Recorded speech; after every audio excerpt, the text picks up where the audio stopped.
Welcome back to my channel. और आज की कहानी है कर्मों के मटकों की कहानी है। तो ये कहानी दो बहनों की होती है। जो दो बहनें होती है, जो छोटी बहन जो होती है वो नॉर्मल फेस की होती है, तो मतलब ठीक ठाक होती है, बाय नेचर बहुत अच्छी होती है, सबकी हेल्प करती है। जो बड़ी बहन होती है वो दिखने में सुंदर होती है, गोरी होती है और घमंडी टाइप का उसका नेचर होता है। तो ऐसे ही दोनों की शादी भी उसी हिसाब से हो जाती है। जैसे वो सुंदर होती है तो उसको चाहिए रईसी, तो वो किसी सेठ के घर में भी आ जाती है। और जो छोटी बहन होती है उसकी किस्मत ये होती है कि वो एक किसान के घर में भी आ जाती है। मतलब जिस तरह से पढ़ाई थी, जिस तरह से एजुकेशन थी, जिस तरह से वो दिखने में थे, उस हिसाब से उनको भी उस हिसाब से लड़के मिले, उनसे उनकी शादी हुई। और इत्तेफाक ये था कि दोनों बहनें एक ही गांव में थी, माँ बाप थे नहीं, भाई ने शादी करी थी उनकी। तो जहाँ जिसका नसीब था अपना वो राजी राजी रहे। तो बड़ी बहन थी, उसको जितना मिल जाए वो तब भी खुश नहीं। सेठ के घर में गई, खूब पैसा था, सब कुछ था, तब भी उसको चैन नहीं था। फिर भी उसको यह था कि और आ जाए, और आ जाए, और आ जाए। और जो किसान के घर में गई वो बेचारी ऐसी थी, उसको 2 टाइम का खाना मिल जाए वो भी बहुत है, वो उसमें भी संतुष्ट थी। ऐसा नहीं है कि आफत मचा रखी थी कि मैं गरीब हूँ, मेरा ये है वो है, नहीं। उसने ये सोचा कि भैया माँ बाप नहीं थे, भाई ने जैसे तैसे शादी कर दी, ठीक है, जो मेरे नसीब में था वो मुझे मिला, इस तरह से वो संतुष्ट थी। तो काफ़ी समय की बात है कि काफ़ी समय हो गया इस चीज़ को स्ट्रगल करते करते। तो एक दिन की बात है, उनके हस्बैंड की हो गई तबीयत खराब, छोटी वाली के। अब तबीयत खराब हो गई, अब उसको अब वो है कि कमाए, कोई कमाए, कैसे आए, मतलब घर में धन पैसा कैसे आए कि घर कैसे चले। तो क्या करा कि वो उसने उसके पति ने बोला कि ऐसा करो, कई साल हो गए हमने कभी भी तुम्हारे परिवार से मदद नहीं मांगी है, और मेरे परिवार में ऐसा कोई है नहीं भाई जो हमारी मदद कर सके। तुम्हारा भाई थोड़ा संपन्न है, तो ऐसा करो आप जाके अपने भाई से थोड़ी मदद मांगे आओ, ले आओ, जब मैं ठीक हो जाऊंगा तब हम उनके पैसे लौटा देंगे। ये चीज़ हुई। बट उससे पहले वो अपनी बहन के पास गई कि भाई के पास तो बाद में जाऊंगी, पहले मैं अपनी बहन के पास चली जाती हूँ। तो बहन ने उसको धित्कार के भगा दिया कि तू जा यहाँ से, मैं तेरी हेल्प करूंगी, निकल यहाँ से, जो तेरे भाग्य में वो तू ले, और आने की जरूरत नहीं है यहाँ पे मेरे दरवाजे पे। मतलब इतनी वो उसको ये हीन भावना हो गई थी कि मैं अमीर हूँ और मेरी छोटी बहन गरीब है, इस तरह से। अब क्या करे, वो अपना समूह लेके आ गई। कहती कि अब मैंने सोचा कि भाई के पास जाने से पहले बहन से ही मदद मांग लो, लेकिन बहन ने तो मेरी इंसल्ट कर दी, और अब ऐसा करती हूँ आप आराम करें, क्योंकि आपकी आज की दवाई भी ख़त्म हो गई है, मैं जाती हूँ भाई के पास, मैं कुछ मदद लेकर आती हूँ। तो वो जाती है जैसे भागी भागी, तो रास्ते में उसको एक बाबा मिल जाते हैं जिनके हाथ में मटके होते हैं, भारी भारी 2 मटके होते हैं, बहुत भारी होते हैं वो मटके। तो बाबा बड़ी मुश्किल से लेके जा रहे होते हैं। तो बाबा को रोक देती है कि बाबा लाइए, मैं आपकी थोड़ी मदद कर देती हूँ। कहता फिर बाबा कहते हैं नहीं बेटा, आप तो वैसे ही बहुत जल्दी से आ रहे हो, आपको शायद कहीं जल्दी जाना होगा, रहने दो, मैं ले चलूँगा। तो वो कहते कोई बात नहीं बाबा, आप किधर जा रहे हो अब ये बताओ। वो कहता है बेटा मैं इधर ही आगे गाँव में जा रहा हूँ। तो वो कहती है उस गाँव में तो मैं भी जा रही हूँ, मेरे भाई का घर है वहाँ पे, मेरा पीहर है वहाँ पे, तो चलिए मैं आपके साथ चल देती हूँ। तो वो मना करता है बहुत ज़्यादा कि नहीं बेटा रहने दो, मैं कर लूँगा मैनेज, मैं चला जाऊँगा। तो वो कहती है नहीं, मैं भी तो आपकी बेटी हूँ, आपकी बेटी के समान होना अच्छा लगता है कि एक पिता 2-2 मटके उठा के, मतलब इतना वजन लेके अकेले जा रहे हैं और बेटी ऐसे ही चले। तो वो बड़ी उनके आंखों में करुणा आई देख के कि हाँ आज के समय में भी ऐसे इंसान हैं जो दूसरे की मदद करते हैं। तो उस बेटी ने क्या करा, उस लड़की ने, छोटी वाली बेटी ने, वो एक भारी मटका उठा के अपने सिर पर रखा और ज़बरदस्ती जिद करके बाबा से वो दूसरा भी मटका ले लिया, उसको अपने यहाँ डूंगे पे रख के अपना चली। तो अपने आ गया बाबा के गांव से पहले, गांव आने से पहले छोटी सी कुटिया थी। बाबा ने बोला बेटा यही मेरा आश्रम है, आप बस ये मटके ही रख दो, मैं ले जाऊंगा।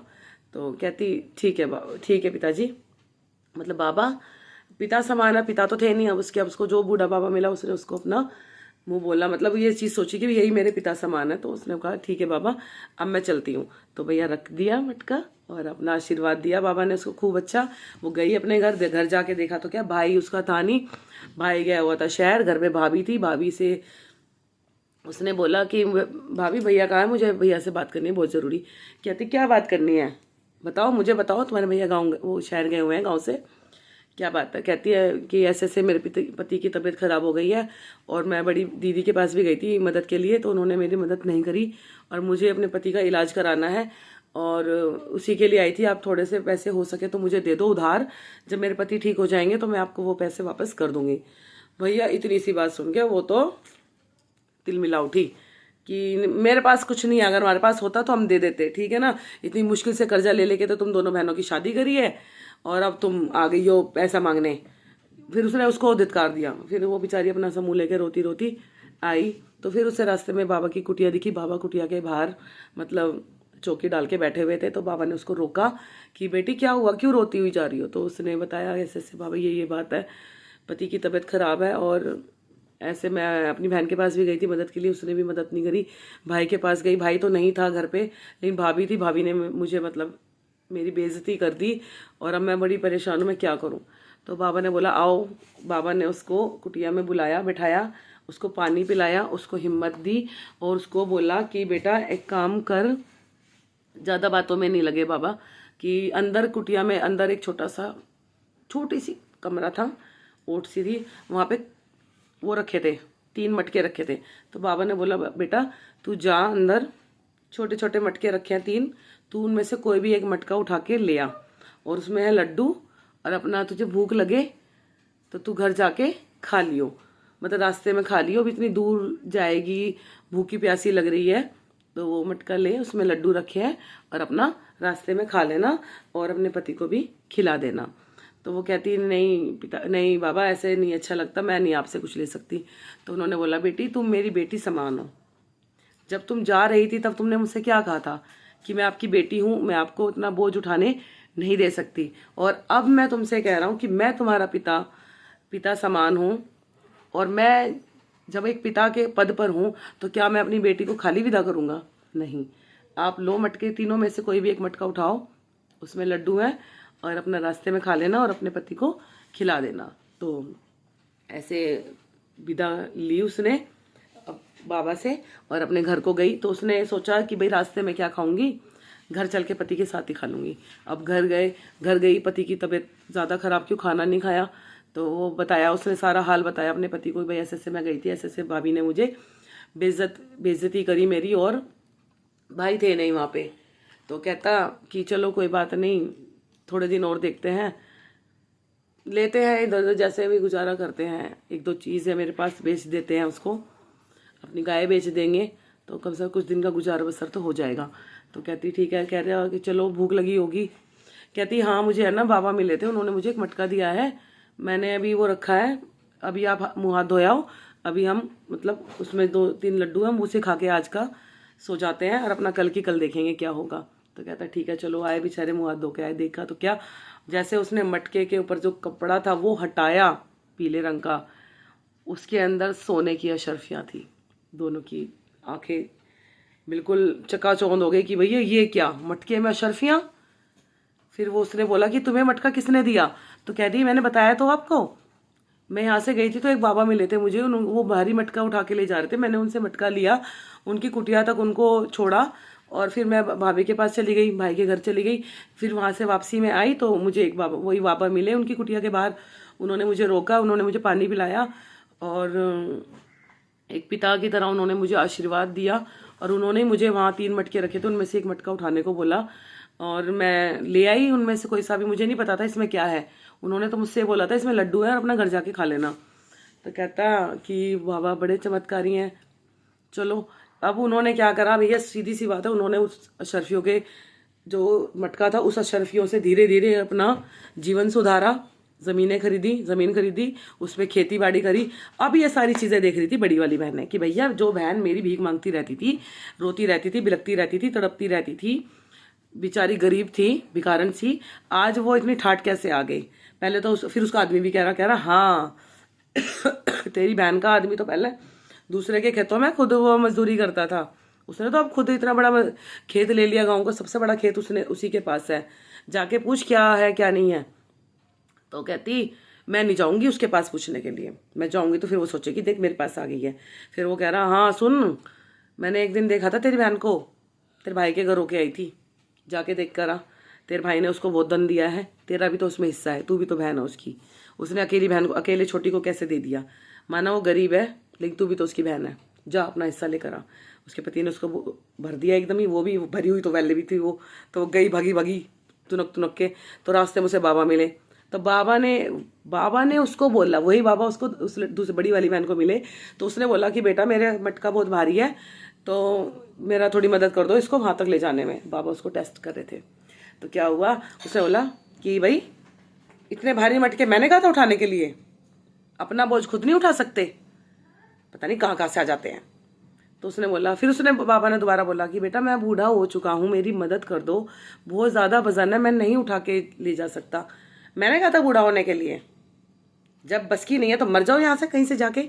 आए बड़े मदद मांगने, ऐसे तुनक तुनक के अपने घर, अपने भाई के घर चली गई भगी भगी। भाई अब भाई बिला भाई से बोली, हाँ भैया तुमने छोटी वाली को इतना धन दे दिया कि उसने गांव का सबसे बड़ा खेत खरीद लिया, कुछ ही महीने हुए हैं उसको, पहले तो भीख मांगती थी और अब देखो क्या ठाट सेठानी बनी घूमती है। कहता है सेठानी बनी घूमती है, मैंने तो उसे कुछ भी नहीं दिया। हाँ 2 महीने पहले वो आई तो थी यहाँ पर, लेकिन उस समय मैं शहर गया हुआ था, तो तेरी भाभी से बात हुई है। अब वो अपनी भाभी को पकड़ा, हाँ भाभी क्या दे दिया तुमने उसको, जो आज वो इतनी बड़ी सेठानी बन गई है। कहती मैंने कुछ नहीं दिया, मैंने तो उल्टा और उसकी बेइज्जती करके उसको भगा दिया यहाँ से। हम कहाँ से देंगे, हमने तो बड़ी मुश्किल से तुम दोनों बहनों की शादी करी है, तुम्हारी शादी इतने बड़े घर में करी है, यहीं करी है। तुम्हें पता है तुम्हारे पति ने कितना दहेज मांगा था तुमसे, हमसे इतना ज़्यादा दहेज दिया, तब तुम कहीं जाके इतने बड़े सेठ के घर भी आई हो। अब उसके आदमी को देने को दहेज नहीं था, तो जैसा हमें उसके लिए समझ में आया हमने वैसे ही उसकी शादी कर दी किसान से। तो हमने ना दिया उसे 1 रुपया भी, 1 धेला भी। फिर कहती है ये क्या हो गया। और फिर वो वापस में आई, सोचती भैया जब भाई ने ना दिया, भाभी ने ना दिया, फिर उसके पास कहाँ से आ गया इतना धन दौलत। तो अब वो गई, रास्ते में से वही बाबा मिले। अब बाबा से कहती, बाबा ने भाई बात हुई, बाबा से कह रही बाबा थक गई थी, तो बाबा ने बोला आओ बेटा पानी वानी पियो, पानी वानी पिलाया। फिर बाबा ने उसको बताया कि तुम शायद वो गांव में एक बहन है उसकी, सीमा की बहन हो तुम। कह रही हाँ मैं सीमा की बहन बीना हूँ। तो फिर उसने बताया ऐसे ऐसे, हाँ तुम्हारी बहन आई थी, गई थी अपने भाई के घर, तो उसने ये चीज़ें सारी उसने बताई। तो कहता है कि आपने उसकी मदद करी थी। लड़की कहती है, बड़ी वाली बहन कहती है आपने उसकी मदद करी थी। कहता मैंने क्या उसकी मदद करी थी, उसकी मदद तो उसके कर्मों ने करी थी, जो जैसा कर्म करेगा उसे वैसा ही फल मिलेगा। यहाँ पे मटके रखे थे, मैंने उससे कहा कि एक मटका उठाओ तीनों में से और अपना घर ले जाओ, और लड्डू थे उसमें, और जैसे वो लड्डू, जैसे उसके कर्म होंगे वो लड्डू उसी चीज़ में परिवर्तित हो जाएंगे। तो वो चीज़ हुई, उसके कर्म अच्छे थे तो वो लड्डू जो थे वो सोने की शर्फियों में बदल गए। तो कहता है अब तुम्हें क्या अपने कर्मों का वो देखना है कि तुम्हारे कर्म कैसे थे। वो कहती है हाँ ज़रूर, क्यों नहीं बाबा मैं भी देखूंगी। तो कहता है वो 3 मटके रखे, उन 3 मटकों में से कोई एक मटका उठा लो और अपने घर ले जाकर ही खोलना, बाकी मैं तुम्हें बता रहा हूँ इन तीनों मटकों में 2-2 लड्डू हैं, 2 लड्डू ऐसे करके। तो कहती ठीक है, वो अपना लेके चली गई, अपने घर गई। तो उसने अपने पति को सारी बातें बताई कि भाई ने ना मदद करी बहन की, न भाभी ने करी, वो तो एक उसे चमत्कारी बाबा मिल गए थे जिन्होंने उसे एक मटका दिया, उस मटके में से उसको सरफियाँ मिली हैं। तो कहता है शर्फिया मिली है, तो तुझे भी दिया उस बाबा ने मटका। हाँ हाँ मुझे भी दिया उस बाबा ने मटका। तो ला जलीला खोल देख क्या है उसमें, अब हम भी अमीर हो जाएंगे, उससे भी बड़े अमीर हो जाएंगे। जैसे ही उसने मटका खोला, उस मटके को खोलते ही उसमें से निकले कीड़े मकोड़े। अब वो देख के हैरान और कह रहा ये क्या। तो कह रहा इसमें हैरानी की बात नहीं है, हमारे कर्म ही ऐसे हैं।